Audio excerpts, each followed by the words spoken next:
Trying to turn the volume up, but it was obviously doing some other functions. Okay, so I'll turn it on so you can hear. I'll be quiet. After the inducer stops, or when the main blower kicks on, then you don't hear the noise because it's covering it up with the main blower.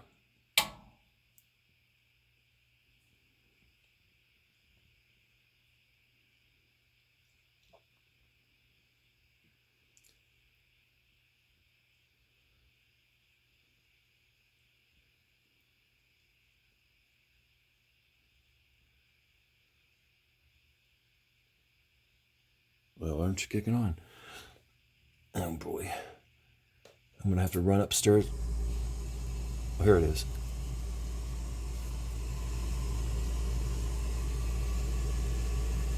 Hear that rattle?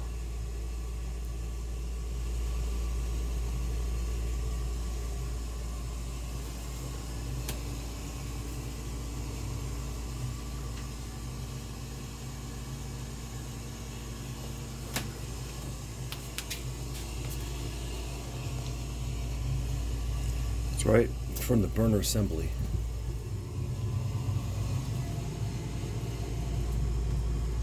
After the main burners kick on, the flame, that rattle seems to disappear.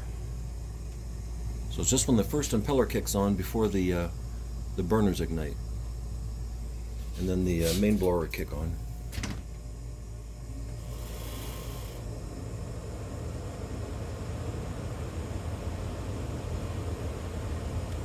So that's it. So the issue is with the impeller when it first kicks on before the gas comes on. Okay, that's what I want to fix. The prior video shows, how loose and it's easy to create that vibration noise from lightly tapping on that gas valve, which is connected to the gas valve assembly. Something needs to be tightened up in there, or that gas valve assembly taken off. Thanks.